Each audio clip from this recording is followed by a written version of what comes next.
Hello friends, आज के session में आप सभी का स्वागत है। आज के वीडियो में डिस्कस करने वाले हैं LeetCode problem 452 that is minimum number of arrows to burst balloons. Problem क्या है, आपके पास some number of balloons given है एंड सारे बलून्स की आपको पोजीशन गिवन है। पोजीशन कैसी है? Points i. वो क्या डिनोट कर रहा है? Denotes a balloon whose horizontal diameter stretches between x start and x end करके, ठीक है। उसके बाद आपको बताया गया भाई हमको वाई कोऑर्डिनेट से कोई मतलब नहीं है। उसके बाद हमको क्या बता रहा है कि भाई arrows can be sort of directly vertically, ठीक है, from different points along x axis.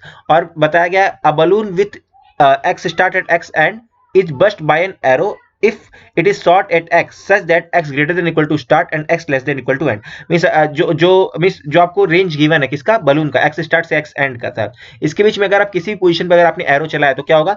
ith balloon आपका क्या हो जाएगा? हिट हो जाएगा करके, ठीक है। आपको क्या बताना है? Minimum number of arrows that must be shot to burst all balloons. अब मिनिमम नंबर ऑफ एरोस की बात हो रही है, ठीक है। अगर मिनिमम की बात नहीं होती तब तो हम क्या करते हैं? n बलून्स के लिए n डिफरेंट एरोस चला सकते थे, लेकिन अभी हमको मिनिमम का बात है तो हमको कुछ ऑप्टिमल सोचना पड़ेगा। अब ध्यान देंगे एक बार, सपोज आपका जो बलून है वो कुछ इस प्रकार है। मींस ये जो आपका जो लेफ्ट हैंड है ये क्या है? एक्स स्टार्ट, एंड जो राइट हैंड है वो क्या है? आपका एक्स एंड, ठीक है। आप क्या कर रहे हो? मतलब कि ये क्या है? ये आपका सबसे पहला बलून है आपके पास, ठीक है। बाद में इसके बाद और भी बलून्स है, लेकिन ये जस्ट आपका सबसे पहला बलून है। तो आप इसको कहाँ पे हिट करना पसंद करोगे? जैसे कि अगर आप देखोगे, सपोज मैं मान लेता हूँ ये वाला जो ये पॉइंट हमारा 1 है और ये वाला पॉइंट है 6। तो बीच में सारे पॉइंट्स 2 3 4 5 ये है। तो आप इसको कहाँ पे हिट करना पसंद करोगे? तो हम इसको है ना कुछ ऐसा हिट करने का प्रयास करेंगे ताकि क्या हो, कोई दूसरे बलून जो इसके साथ ओवरलैप हो रहे हो वो भी क्या हो जाए? इसी के साथ बस्ट हो जाए। जैसे कि आप मानिए कि सपोज मान लिया एक और बलून आपके पास कुछ इस प्रकार, ठीक है। उस बलून की भी पोजीशन हम क्या मान लेते हैं? कहां से मान लेते हैं? 4 से लेके मान लेते हैं 10 तक। ये एक बलून हो गया। और मानता हूं एक और बलून है आपके पास, कौन सा? एक और बलून है हमारा 6 से लेके 8 तक। ये एक और बलून है, ठीक है। अब देखिए सबसे पहला आपको बलून कौन सा मिला था? ये वाला मिला, जिसका एंड पॉइंट क्या है? 6, ठीक है। अब देखो हम एंड पॉइंट के बेसिस पे देख रहे हैं करके, ठीक है। अब देखो अगर आपको 1 6 को हिट करना है तो आप इसको कौन से पोजीशन पे हिट करना पसंद करेंगे? अगर देखो अगर आप 4 पे हिट करोगे तब आपका ये वाला फर्स्ट बलून तो हिट हो जाएगा, साथ साथ में इसको मैं सबको नंबरिंग देता हूँ। ये सेकंड बलून है, ये फर्स्ट बलून है, और ये क्या है हमारा? ये थर्ड बलून है। तो अगर आप इसको 4 पे हिट करते हो तो आप क्या करोगे? 1 एंड 4 दोनों को मतलब ये 1 एंड 2 दोनों बलून्स को आप हिट कर पाओ करके, ठीक। क्योंकि देखो आपको प्रॉब्लम में क्या बताया गया है पता है? हमको बताया गया a shot arrow keeps travelling up infinitely and bursting any balloons in the path. अगर कोई आपने एरो चला दिया तो उसके पाथ में जितने भी बलून्स आ जाएंगे सब बस्ट हो जाएंगे। अगर सपोज आपने 4 पे चला तो पहले बलून नंबर 1 गया, फिर बलून नंबर 2 भी गया, ठीक है। लेकिन अगर आप 6 पर चलाओगे, मींस जितना राइट हैंड पॉसिबल होगा हम उतने ही राइट हैंड पे चलाएंगे करके, ठीक है। क्योंकि जितने राइट हैंड पे आप मतलब जितने राइट हैंड पे आप चलाओगे उतने ज्यादा चांसेस है कि भाई उसके साथ ज्यादा बलून्स ओवरलैप कर पाए। हम ऐसे पोजीशन पे अपना एरो चलाने का प्रयास करेंगे कि भाई उस पोजीशन पे ज्यादा से ज्यादा आपके बलून्स ओवरलैप कर रहे हो। तो अगर आप देखोगे राइट मोस्ट पोजीशन पे आप करना हमेशा हमको बेनिफिशियल होगा, क्योंकि देखो अगर आप 6 पे चलाओगे तो देखिए क्या फायदा होगा। ये तो बलून नंबर 3 भी जाएगा, 1 भी जाएगा, 2 भी जाएगा, तो तीनों चले जाएंगे। अगर आप क्या करोगे 6 पे करोगे तो आपको क्या हो जाएगा? 1 2 3 तीनों के तीनों हिट हो जाएंगे, ठीक है। तो कोई भी बलून है अगर आपको हिट करने की बात आ ही गई कि भाई आपको इसको उड़ाना है तो आप उसको उसके राइट हैंड पे उड़ाओ करके, ठीक है। तो इससे हमको क्या फायदा मिलेगा कि भाई बाकी जो सारे बलून्स उससे मतलब ज्यादा चांसेस है कि भाई ज्यादा बलून्स इसके साथ ओवरलैप कर पाएगा, ठीक है। तो इसके लिए हमको क्या करना पड़ेगा पता है? सारे बलून्स को पहले हमको उसके एंड पॉइंट के बेसिस पे सॉर्ट करना पड़ेगा करके, ठीक है। और हम पहले मतलब हम ऐसे बलून को पकड़ेंगे, मतलब स्टार्टिंग कैसे बलून से करेंगे? जिसका एंड पॉइंट सबसे स्मॉलर हो, ठीक है, सबसे स्मॉलर एंड पॉइंट हो, उससे ही हम स्टार्ट करने वाले हैं करके। जैसे देखिए अगर आप इसमें देखोगे 1 6 है, 4 10 है, एंड क्या है? 6 8 है, ठीक है। तो हमने हमारा ग्रीडी एल्गोरिथम क्या कहता है? हमारा ग्रीडी एल्गोरिथम ने हमको क्या बताया कि भाई फॉर एनी बलून हम उसको क्या करेंगे? एक्स, अगर x start and x and उसके कोऑर्डिनेट्स है करके, ठीक है।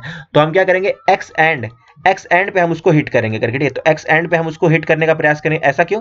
ताकि वो ज्यादा से ज्यादा और बलून्स के साथ ओवरलैप कर सके करके, ठीक है। अब अगर एक्स एंड पे हिट करने की बात हो रही है तो मींस पहले आपको ऐसे बलून को पकड़ना पड़ेगा जिसका एक्स एंड सबसे स्मॉलर हो। क्योंकि देखो आपका देखिए एक 6, एक का एंड पॉइंट 6 है, एक का 10 है और एक का 8 है। अगर आपने 8 को पकड़ा ना तो 8 एंड 10 तो मतलब सेकंड एंड थर्ड तो उड़ जाएंगे, लेकिन फर्स्ट वाला बच जाएगा क्योंकि भाई फर्स्ट वाले का एंड पॉइंट सबसे स्मॉलर था। तो क्या करेगा? इन सब के साथ ओवरलैप नहीं कर पाएगा। तो हमें क्या करना है? सॉर्ट कर लेना हमारे बलून्स को on the basis of start point, sorry on the basis of end point. फिर हम किसी भी बलून को कब उड़ाएंगे? मतलब कैसे उड़ाएंगे? उसके राइट मोस्ट एंड पॉइंट पे, एक्स एंड पे हम उसको उड़ाएंगे ताकि ज्यादा से ज्यादा बलून उसके साथ ओवरलैप कर सके करके, ठीक है। तो जैसे देखिए अगर आपने 6 पे चलाया तो क्या होगा? 1 2 3 तीनों के तीनों उड़ जाएंगे। अब मान लेते कि एक और कोई एक कोई चौथा बलून होता, ये वाला कुछ ऐसा, ठीक है, ये आपका चौथा बलून है करके, ठीक है, और जिसका कोऑर्डिनेट क्या है, मान लीजिए आप 8 एंड 13। देखो जो ये वाला पॉइंट है, ये तो इसको तो मतलब आपने ये जो पहला एरो जो आपने चलाया 6 पे, तो इससे 1 2 एंड 3 तो डन हो गया, लेकिन ये 8 वाला रह जाएगा, तो इसके लिए हमको अलग एरो लेना पड़ेगा।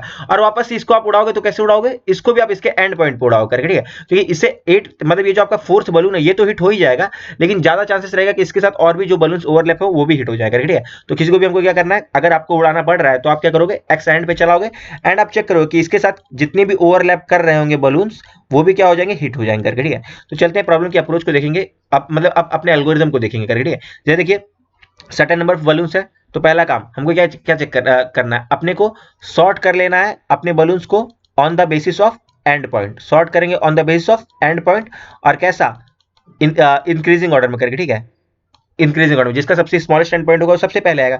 देखिए हमने पहला या जैसे कि यहाँ पे विजुअलाइज करने का प्रयास करते हैं, पहला एरो हमने यहाँ पे चलाया, तो देखिए आपकी इसकी वजह से क्या हो गया, कौन कौन से बलून्स कवर हो गए, ये वाला कवर हो गया, ये वाला कवर होगा, ये वाला कवर हो गया। लेकिन अगर आप देखोगे ये जो आपका फोर्थ बलून ये कवर नहीं हो पाया, तो फोर्थ बलून को कवर करने के लिए क्या किया आपने, उसके भी जो एक्स एंड होगा उसके राइट मोस्ट एंड पे ही हम बलून हम चलाएंगे, क्या चलाएंगे, हमारा एरो, क्योंकि उससे फायदा क्या होगा, ज्यादा से ज्यादा बलून ओवरलैप कर पाएंगे और वो खत्म हो पाएंगे। तो हमने यहाँ पे भी इसके एंड पे चलाया, तो कौन कौन, ये देखिए ये वाला फोर्थ वाला बलून, फिफ्थ वाला बलून, सिक्स वाला बलून, सेवंथ वाला बलून एंड एट्थ वाला बलून, देखो ये सारे के सारे कवर हो गए। अगर आप एक इंस्टेंस के लिए मानते हैं, ये जो आपका सेकंड एरो है, अगर आप इसको यहाँ पे चलाते ना, तो देखिए क्या होता है पता है, ये आपका fourth fifth six seventh eighth वाला कवर नहीं हो पाता। तो देखिए इसीलिए हमने क्या किया, हमने जानबूझ के उसको एंडिंग पे चलाया, तो एंडिंग पे चलाने से फायदा क्या हुआ, भाई आपने 8 तक के सारे बलून्स को कवर कर दिया। अब देखिए नाइन्थ वाला बलून कवर नहीं हो पा रहा, तो नाइन्थ वाले के लिए हमें फिर से एरो की जरूरत पड़ी, तो उसको भी हम क्या करेंगे, उसके राइट मोस्ट एंड पे चलाएंगे। तो राइट मोस्ट एंड पे चलाओगे तो देखिए उसने क्या किया, नाइन्थ एंड टेंथ दोनों के दोनों कवर हो गए, तो टोटल कितने, 3 एरोस की आपको जरूरत पड़ी, ठीक है। तो ये रहा हमारा सिंपल सा प्रॉब्लम। पहला स्टेप क्या करना है, सॉर्ट करना है on the basis of end point, ठीक है, एंड पॉइंट की वजह से सॉर्ट करेंगे इन इंक्रीजिंग ऑर्डर, ठीक है। तो अगर आप इसको सॉर्ट करोगे तो क्या हो जाएगा, पहले कौन सा पेयर आएगा, 1 6 आएगा, उसके बाद आएगा 2 8, उसके बाद अगला पेयर आएगा आपके पास 7 12, 7 12 के बाद नेक्स्ट पेयर आएगा 10 16, ठीक है। अब देखिए ये हमने सॉर्ट कर लिया पहला काम। अब हम क्या करेंगे, आपको कम से कम एक एरो की तो जरूरत पड़ने ही वाली है ना, अगर सारे के सारे बलून से तो एक एरो की जरूरत पड़ेगी। और हम क्या करेंगे, हम हमारे लेफ्ट टू राइट चलना स्टार्ट करेंगे, ताकि सबसे पहला जो भी हमको बलून मिलेगा उसका एंड पॉइंट क्या होगा, सबसे स्मॉलर होगा करके, ठीक है। तो इसके लिए आपको एक एरो की जरूरत पड़ेगी। तो हमारा जो आंसर है उसको हमने क्या किया, उसको हमने 1 से इनिशियलाइज किया कि भाई हमने एक एरो ले लिया है और वो हमने कहाँ चलाया, इसके एंड पॉइंट पे चलाएंगे। तो इस एरो का जो एंड पॉइंट है वो क्या है, 6, एंड पॉइंट पे क्यों चलाएंगे, ताकि ज्यादा से ज्यादा बलून ओवरलैप कर सके, ठीक है। अब आपका मतलब पहला बलून डेड हो चुका, ब्लास्ट हो गया। अब आप आगे गए सेकंड बलून पे, इसका देखो, इसका स्टार्टिंग पॉइंट क्या है, इसका स्टार्टिंग पॉइंट है 2, मतलब क्या पता चल गया कि भैया ये क्या है, ये ओवरलैप कर रहा है किसके साथ, फर्स्ट वाले बलून के साथ। पहला बलून कहाँ था, 1 से 6, सेकंड वाला बलून कहाँ से है, 2 से 8, तो 2 से 8 है। तो आपको देखो सिर्फ आपको स्टार्ट पॉइंट चेक करने की जरूरत है। स्टार्ट पॉइंट आपने चेक किया, अगर वो आपके क्या हुआ, अगर वो आपके एंडिंग पॉइंट से स्मॉलर है, एंड क्या है 6 मतलब स्मॉलर है इक्वल है, तो मींस क्या पता चल गया, पता है ओवरलैप हो रहा है करके, ठीक है। ऐसा क्यों, क्योंकि आपने एंड पॉइंट के बेसिस पे सॉर्ट किया हुआ, तो जो आपका सेकंड बलून होगा उसका एंड पॉइंट क्या होगा, फर्स्ट बलून से ग्रेटर या इक्वल ही रहा होगा। तो मींस आपको पता चल गया, अगर जब इनका मतलब स्टार्टिंग पॉइंट जो आपका है सेकंड बलून का वो लेस है फर्स्ट बलून के एंडिंग पॉइंट से, तो मतलब क्या पता चल गया, भाई सेकंड वाला बलून ओवरलैप कर रहा है, ऑब्वियस सी बात है, क्योंकि देखो इसका एंडिंग पॉइंट बड़ा है, एंडिंग पॉइंट बड़ा है, तो देखिए यहाँ पे इसका एंडिंग पॉइंट क्या है, 8 है, मतलब आपने एंडिंग पॉइंट के ही बेसिस पे सॉर्ट किया हुआ है ना करके। तो मींस अगर ये जो 2 वाला है, 2 वाला बंदा अगर इससे अगर छोटा निकला, तो मींस ऑब्वियस सी बात है ओवरलैप हो ही रहा है। और आप 6 पे चलाओगे, तो 6 पे अगर आपने क्या चलाया एरो, तो देखो 8 वाला अपने आप कवर हो जाएगा, ठीक है। अगर आप ध्यान देते, अगर हमने एंड पॉइंट के बेसिस पे सॉर्ट नहीं किया होता, ठीक है, सपोज आप मान लीजिए कि जैसे ये 2 8 की जगह अगर आप मान लेते 2 4 होता करके, ठीक, अगर 2 4 होता, तो अब आप अगर 6 पे चलाते ना एरो, तब देखो तब कवर नहीं हो पाता सेकंड वाला बलून करके, ठीक है। लेकिन हमने क्या किया है, हमने एंड पॉइंट के बेसिस पे सॉर्ट किया हुआ है, एंड पॉइंट के बेसिस पे सॉर्ट किया हुआ है, मतलब जो हमारा सेकंड वाला बलून है, सेकंड वाला बलून का जो एंड पॉइंट है वो 6 से बड़ा है, 6 के इक्वल ही है करके, ठीक है। तो देखो वो 8 है, तो 6 के बड़ा है, 6 के इक्वल है, तो मींस ये जो सेकंड वाला बलून है वो क्या हो जाएगा, वो भी बस्ट हो जाएगा करके, ठीक है। और हमारा एंडिंग पॉइंट अभी भी क्या है, 6। अब हम और आगे गए, अब हमको क्या मिला, बलून 7।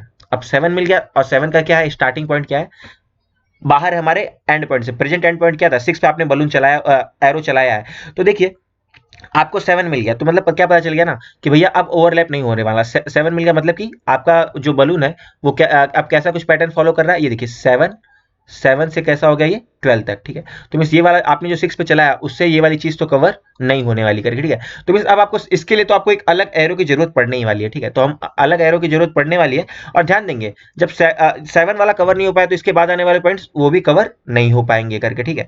तो हम क्या करेंगे, अब हम नया एरो ले लेंगे करके, ठीक है। जैसे ही आपको कोई ऐसा बलून मिला जो कि कवर नहीं हो पा रहा है हमारी प्रेजेंट एरो से, तो आपको क्या करना है, एक नया एंड पॉइंट वाला बलून ले लेना है। तो नया एंड पॉइंट वाला बलून अब कौन सा हो जाएगा, 12 करके, ठीक है। अब आपको पहले वाले बलून को भूल जाओ, मैंने क्या बोला, 7 जैसे ही कवर नहीं हुआ तो हम पहले वाले बलून को भूल जाएंगे। क्यों भूल जाएंगे, कि भाई जब जब आप 7 के लिए आपको पक्का से बात है आपको यहाँ पे नए एरो की जरूरत पड़ने वाली है करके। हो सकता है कि 7 के बाद कुछ बलून होते जिसको हमारा पहला एरो जिसको हमने 6 पे चला वो कवर कर रहा होता, लेकिन हमें फोकस करने की जरूरत नहीं। क्यों, क्योंकि भाई 7 के लिए अगर आपने एक एरो निकाला तो आपको पता है भाई 7 का जो एंड पॉइंट होगा वो क्या होगा, फर्स्ट वाला जो बलून रहा होगा आपने इसके प्रीवियस जो बलून रहा होगा उसके एंड पॉइंट से बड़ा ही होगा ना करके। तो मींस 12 है, 12 की रेंज बड़ी है एज कंपेयर टू 6, इसीलिए हमको क्या करना है, पहले वाले एरो को भूल जाना। अब आप उसको भूल जाओ, क्योंकि भाई प्रेजेंट बलून के लिए जो आपने एरो लिया और उसके राइट मोस्ट एंड पे आपने एरो मतलब प्रेजेंट बलून के लिए हमने राइट मोस्ट एंड पे जो हमने एरो चलाया उसका एंड पॉइंट क्या होगा, बड़ा होगा as compared to previous arrow, ठीक है। तो मींस ये क्या करेगा, ये ज्यादा बलून्स को कवर कर पाएगा करके, ठीक है। तो ये क्या, अब आपका आंसर क्या हो गया 2 और आपका एंड क्या हो गया 12, और ये वाला मींस थर्ड बलून भी उड़ गया, आपने शॉर्ट कर दिया, ठीक है। अब नेक्स्ट पे पहुंचे तो नेक्स्ट पे क्या मिला 10, और देखो अब जो इसका जो स्टार्टिंग पॉइंट है, इसका स्टार्टिंग पॉइंट क्या है, लेस एज कंपेयर टू हमारा एंड। तो मींस ये क्या करेगा, ओवरलैप करेगा। कैसे ओवरलैप करेगा, 7 12 है एंड ये क्या है, ये इसको ये है हमारा 10 एंड 16। तो देखिए आप क्या करोगे, आपको तो हमें पता ही है भाई, हम एंड पॉइंट पे चलाएंगे, 12 पे हम चलाएंगे बोलो, तो देखो 10 वाला अपने आप कवर हो जाएगा, ठीक है। तो मींस देखिए हमने टोटल 2 एरोस चलाए और हमारे सारे के सारे बलून्स कवर हो गए। तो सिंपल सी बात, इसका कोड देखेंगे तो अपने को बेटर अंडरस्टैंडिंग होने वाली है, ठीक है। तो ये रहा हमारा कोड करके, ठीक है। हमने सबसे पहला काम यहाँ पे क्या किया, n बराबर 0 अगर एक भी वैल्यू नहीं है तो हम सीधा रिटर्न 0 कर देंगे। उसके बाद हमको क्या देखना है, सॉर्ट कर देंगे on the basis of what, and point. तो देखिए हमने क्या किया, हमने इसके लिए एक अलग से हमने क्या लिया, अलग से हमने एक फंक्शन बना लिया। वो क्या करेगा, sort A dot begin sort A dot and, ये क्या कस्टम सॉर्ट करते हैं करके, ठीक है, on the basis of end point. तो हमने अलग से फंक्शन बनाया, उसमें क्या होगा, हमारा क्या है, वेक्टर ऑफ इंट। तो मींस आपको क्या करना है, इंटीजर्स को नहीं वेक्टर ऑफ इंट को सॉर्ट करना है करके, ठीक है। तो हमने वेक्टर ऑफ इंट को पास किया, ठीक है। और p1 लेस देन q1 होगा तब आपको रिटर्न ट्रू करना है। मींस अगर आपका जो वेक्टर ए है, वेक्टर ऑफ वेक्टर ए है, उसमें जो p एंड q को आपने पास किया तो p will coming before q if and only if the end point of p is less than q करके, ठीक है। तो मींस ये सिंपल सी बात ये हो रही है कि भाई 16 वाला 28 के पहले तभी आएगा जब 16 का एंड पॉइंट लेस देन होगा 28 वाले एंड पॉइंट से। देखो 6 इज लेस देन 8, तो 16 किसके पहले आएगा, 28 के। अगर ये कंडीशन फॉल्स होती तो क्या हो जाता, q पहले आ जाता। देखिए देखो अगर आप किसको कंपेयर करोगे, 7 12, अगर 7 12 ये आपका p है एंड 16 जो आपका q है, तो देखो इस बारी कंडीशन फॉल्स है, क्योंकि देखो p का स्टार्टिंग पॉइंट बड़ा है एज कंपेयर टू q का, तो इस बारी q पहले आ जाएगा, ठीक है। तो मींस जिसका एंड पॉइंट पहले मींस स्मॉलर होगा वो पहले आएगा। तो आपने सॉर्ट कर लिया on the basis of end point. Initially हमारा काउंट 1 है, क्योंकि कम से कम आपको एक एरो की जरूरत पड़ेगी, और एंड पॉइंट क्या है, मींस हमने उसके एंड पे चलाया है किसको, अपने एरो को। एंड क्या है, A01, फिर 1 से लेकर एंड तक हम इटरेट करेंगे। अगर प्रेजेंट जो एंड पॉइंट है, प्रेजेंट मिस प्रेजेंट जो एंड पॉइंट है जहां पे आपने एरो चलाया हुआ है, और वो क्या है, ith बलून के स्टार्टिंग पॉइंट से बड़ा, मिस ith जो बलून है, ith बलून के स्टार्टिंग पॉइंट से बड़ा होगा, तब तो आपको नो प्रॉब्लम करके, ठीक है। जैसे देखिए प्रेजेंट एंड पॉइंट क्या था हमारा, यहाँ पे देखिए 12 क्या है, ith, सपोज ये वाले हम बलून पे पहुंचे, इसके स्टार्टिंग पॉइंट से बड़ा है, तो क्या हो जाएगा, ये आपने जो प्रेजेंट एंड पे जो आपने एरो चलाया इससे क्या हो जाएगा, ith बलून भी कवर हो जाएगा करके, ठीक है। लेकिन अगर ये कंडीशन नहीं है तो आपको क्या करना पड़ेगा, एक नया एरो लेना पड़ेगा। कैसे, देखिए जब आपका 16 एंड 28 था, तो देखो 16 था तो आपके पास एंड पॉइंट कितना था, तब आपके पास एंड था कितना, 6, ठीक है। तो उससे क्या हो गया, 2 एंड 8 वाला तो कवर हो गया। लेकिन जब आप 7 पे गए तो देखो 7 वाला कवर नहीं हुआ, क्योंकि देखो 7 का जो स्टार्टिंग है वो ग्रेटर देन होगा एंड। तो आपको क्या ध्यान देना है, अगर किसी ith बलून का स्टार्टिंग मतलब 0 कोऑर्डिनेट पे होगा, अगर ith बलून का स्टार्टिंग ग्रेटर देन हो गया हमारे प्रेजेंट एंड, तो आपको क्या करना पड़ेगा, एक नया एरो लेना पड़ेगा, ठीक है। और आपका एंड क्या हो जाएगा, अपडेट हो जाएगा प्रेजेंट बलून के एंड पॉइंट से, क्योंकि हम क्या करेंगे, प्रेजेंट बलून के एंड पॉइंट पे हम अपनी एरो को चलाएंगे, ठीक है। तो यही हम क्या करेंगे, हम इटरेट करेंगे, ठीक है। अगर ith बलून का स्टार्टिंग पॉइंट लेस हुआ हमारे एंड से तो नो प्रॉब्लम, अदरवाइज अगर ith बलून का स्टार्टिंग ग्रेटर हुआ हमारे प्रेजेंट एंड से तो आप काउंट प्लस प्लस कर दोगे एंड एंड को अपडेट कर दोगे, in the last will be returning count, ठीक है। तो ये जो वाला जो प्रॉब्लम है इसकी हम क्या करेंगे, बात करेंगे टाइम कॉम्प्लेक्सिटी। टाइम कॉम्प्लेक्सिटी क्या है, O of n log n। आपने क्या किया, n बलून्स को सॉर्ट किया एंड हम बात करेंगे इसके स्पेस कॉम्प्लेक्सिटी की, तो स्पेस क्या है ओ ऑफ 1, आपने कोई भी यहाँ पे एक्स्ट्रा स्पेस का यूज नहीं करा हुआ है, ठीक है। देखिए ये वाला जो आपने कस्टम सॉर्ट किया है, आप इसको मतलब क्या हमने क्या कंपैरिजन फंक्शन लगाया ना, और क्लास के अंदर आप इस फंक्शन को लिख रहे हो, इसी के लिए आपको क्या करना पड़ा, स्टैटिक लिखना पड़ा। अगर आप क्लास के बाहर इस फंक्शन को लिखते तो आपको स्टैटिक नहीं लिखना पड़ता। आप चाहो तो ये वाली जो चीज है ना, आप इसको अलग से बाहर बाहर ना लिखकर आप चाहो तो इसी में भी इस फंक्शन को लिख सकते हो। इसको हम लैम्बडा फंक्शन बोलते हैं। कैसे लिख सकते हैं, देखिए जो हमारा सॉर्ट बाय सेकंड था उसको आप कुछ इस तरीके से भी लिख सकते हो। हमने क्या किया था, vector P and vector Q को पास किया था ना, तो यहाँ भी हमने क्या लिख दिया, auto P and auto Q. आप चाहो यहाँ भी vector P and vector Q लिख सकते हो, और यहाँ भी सेम चीज, return P one is less than Q one. आप चाहो तो लैम्बडा फंक्शन ऐसे भी सॉर्ट कर सकते हो। ये क्या टेम्पलेट होता है किसका, कस्टम सॉर्ट का, ठीक है। और मतलब दोनों प्रॉब्लम का क्या है, अप्रोच सेम है, कोड सेम है, बस खाली सॉर्टिंग में हमने क्या किया, एक जगह पे हमने बाहर से एक एक्स्ट्रा फंक्शन बनाया, और यहाँ पे हमने क्या किया, लैम्बडा फंक्शन हमारे एक फंक्शन के अंदर ही नया फंक्शन बना लिया, ठीक है। तो गाइस आशा करता हूं आपको इस प्रॉब्लम का एक्सप्लेनेशन कोड दोनों क्लियर हुआ होगा। फिर भी अगर आपको कोई दिक्कत होगी तो कमेंट सेक्शन में जरूर बताइएगा। वीडियो आपको पसंद आ रही होगी तो वीडियो को लाइक कीजिएगा, चैनल को सब्सक्राइब कीजिएगा, अपने फ्रेंड्स के साथ शेयर कीजिएगा। Guys thank you for watching this video. जल्द मिलेंगे हम नेक्स्ट वीडियो में। Till then take care, bye bye and happy coding. Thank you friends.